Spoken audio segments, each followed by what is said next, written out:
Al pie del Ávila majestuoso, a 920 metros sobre el nivel del mar, en un valle de verde geografía que se abre de este a oeste, surge Caracas, la capital de Venezuela.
And now, our feature presentation.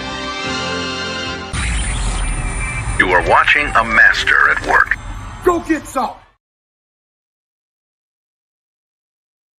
How's it going, everybody? My name is Rafael Cecinas, known as El Capitán Rafucho, and welcome to another episode of Straight Outta Nation, because this is Ross and Shine Sunday, because I know y'all thinking, because I'll be doing live in 2 games, which is going to be so incredible. So first and foremost, I'm going to stream the play-by-play in Spanish between the Raiders versus Titans, and then at 8 p.m. for the Sunday Night Football, Detroit Lions versus Kansas City Chiefs. So I hope you enjoy it, and of course, it's going to be like a running marathon Sunday, so that'll be so much great right now. Hey, how's it going? Yaya, hello to you, Yaya. Much love to you. And I just wanted to tell you, because it's going to be like a short stream, just like a short live, short predictions coming up there, because I know the title is going to be, "Oh, we're still dead or alive," but don't worry about it, because I understand that some persons might be like very confused at all, but it all depends for all the defense. So make sure to subscribe to Capitán Rafucho on YouTube. Also, you can follow me at different social media, as known as Twitter, as known as at Capitán Rafucho, on Instagram at Capitán Rafucho 93, on Kick at Capitán Rafucho 93, and of course, if you make a donation, just donate something if you want to help to support the stream, the platform. You can support and donation by Cash App, PayPal, or Venmo. Yeah, I know that some words, not the greatest one, but but there you go right now. All right, so between for my reactions between for the last game, and of course for this game, because I'm assuming that there is a lot of this we're gonna have to do about it. I don't know if we can get like mud stump it, but they gotta check it for a while, because I can really like invest head over to the come. Reality is nobody to get him fired regardless of the outcome. And this is going to be the year number 1 of the regime that they were facing evaluating anyone. The one thing they were looking for, how be able to overcome disorders and stay competitive. And also, I hope that our young players can develop out the season. This might be actually like the only game they're considered as favorite to win against the Titans. If we don't win this, probably our season is all officially over. If Gino's gonna be dog shit again, I'll hope they give try and pick at the chance. And I'm pretty sure that Aiden O'Connor, they very distinctly the first starts when Gino has, but I wouldn't have bring in back at the start Hakeem to Baltimore, so I don't know. He mostly needs to work in the mobility than anything. But it's just like a deer in the headlights, but what is Hunter trying to convince everything? What doesn't happen? I really expect really nothing about it, but some people, they might be like a terrible start, to be honest. Like a terrible start that you can tell everything. I mean, he wasn't going for like players had to do like now, but why does it seem like another team can do like to get the shit together except for us?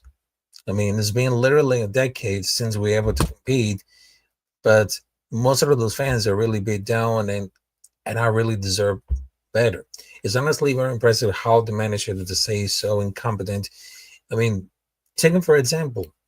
The Cleveland Browns and Detroit Lions were bad like us, and they won at least one playoff game. It's getting crazy about it because we're so bad that we don't know how to be bad.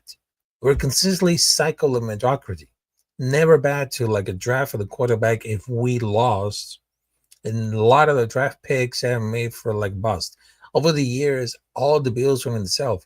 We have no depth, no quarterback, and the curse of the head coaches. Each regime getting rid of decent players that don't fit their schemes. Then an owner for better or worse who wants to see like the team is willing to like have the team to go full reset, rebuild, and to continue to secular mediocrity. Yep. And I really can hope that Pete Carroll creates the culture that we've been lacking. But this is like the getting built for there. I can only hope that Pete Carroll creates a culture we've been lacking, but this is going to be like a process that I don't know. We actually progress, not until we have like a young prospect coming up there. And I was just like, man, it's a consistent part. I mean, it will be game good, and then everything's going blowing up. I mean, if you guys remember Del Rio, Ferry Musgrave, Greg Zenels, we had the same coach for more than 3 years and 15 years. And I don't know about this, man, because we've been like, well, they had to commit to a field rebuild. They had to commit to stability, even if people say if we can rebuild, then we actually are. So then anyone to make playoffs this season, we simply don't have like the personnel yet. And my opinion right now, the offensive line is top of the list of what needs to be upgrading thought in the draft and the free agency. I mean, the secondary will be like really next. As a the fan base, we got to stop expecting results and the patchwork and influence of the new guys demanding like firing coaches every year. And I know that some people is criticizing or crying about Gino, but the line is the most important that we need to fix. Aston Genty can get go to like the line of scrimmage without getting contact. Gino is tremendously bad. Getting by sack, pressure, chase all the game make it worse. Getting a good quarterback makes jack shit if you're a bad organization with a shaded line. I mean, look at Daniel Jones. Sam Darnold, Gino, he was in poverty franchise. Decent with the Seahawks, as again because he was back at a poverty franchise. And I think that they're going to rebuild that, but it's going to take it for a minute. But we haven't seen it for like 20 years. And we can do like in another year to build the foundation, the culture. We can take like a young weapons like Bowers, Genty, and the wide receivers with a good online and decent quarterback finally compete. But I feel like we've been really cursed a lot. I mean, I had with someone that will put the nets on it, but there's too much focus on promising the skill positions and never really building on its own line with the depth and always trying out. But I mean, it's been like a go for the like team coming up there, but I don't know about this, man. I don't know, but you see, everyone's gonna be like at a win mode, but they have to do respectively send the veterans for short-term deals and put on the trap, just like they get Baffert in 2017. But I don't know what happens about like the combination between John Spartak and Pete Carroll. You know, I mean, don't forget that about like Pig just out of the field in front office last off season. I mean, things would improve if we stay the course. Because I don't know, some people like the fact that Mark Gibbs is no longer making the key decisions. If Chip Kelly turns to be a complete bust or Pete has clearly lost it, Chins will have made it. I mean, this isn't like looking trash, but it's too early to make sweeping accusations. I mean, the team has been like a dumpster fire for a long time, and there isn't possible to change like overnight. And to be honest, right now, there's nothing happening to compare. I mean, So maybe we look at suffer like at the most significant downgrade. I mean, that really happens a lot. That really happens. And people want to see it because there's 12 teams with only losing records. 7 of them find single win, and there was a winless Jets. It's just like the teams with consistent ownership generally maintain the bang line of success. Team with chaotic ownership that don't. And I just wanted to choose like very optimistic that it doesn't appear to be a matter of the day by day. And probably it is would have it got a decent foundation for the future. I mean, that's not what happen. That's not what happens. But I mean, it's been like the 5 weeks, and we are ready for this point, which is like number 7, number 7 in the draft. But I don't know how would it worse from the battle last year. I mean, the running game should be like the main way to move the ball. I mean, we were running the ball like between for like last game, and those stretches of the true staff are really difficult to convert 3 down. And Kelly has been a horrible play caller, but the offense is really worse because Miller and the Bowers are really hurt, and that really hurts a lot. That really hurts a lot. But I mean, they gotta go for the up season. And I don't know, they're gonna keep like doving us or anything, but we just wanted to keep keep it in the roster wall kind of out for the season right now. But it's just like it became like a terrible start coming up there. But I don't know. I mean, it's gonna be like, oh, here we go again. But it's just like I'm not really worried about this because what would we do like realistically? Realistically, like to achieve today, a win against the Titans is like meaningless or very important. But Titans are a really bad team, so it's really hard to get excited like at a win. So this is gonna be like the toilet bowl. We won't see Bowers, and many of us are no longer care how Gino plays. So probably is gonna be gone for the next year or else. I mean, do we see like a hole in there?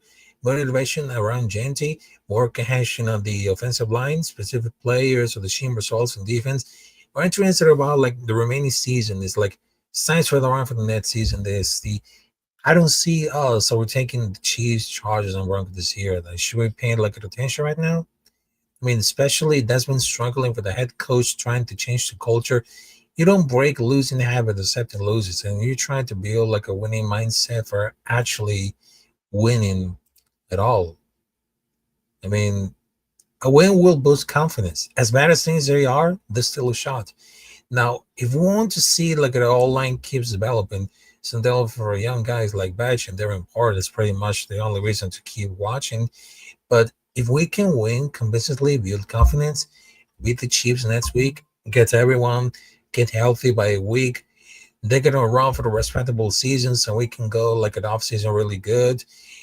But I just wanted to tell it because right now this should be like a paying attention for any reason that we want to. Any reason. So I wanted to like improve the run line. I just wanted to see like another Aston Genty run game going like it happen. So I would love to see that. I would love to see that. Like I said, it falls because it's gonna be like a short stream, and I know because I I know that I have my play-by-play, well, in 2 reasons.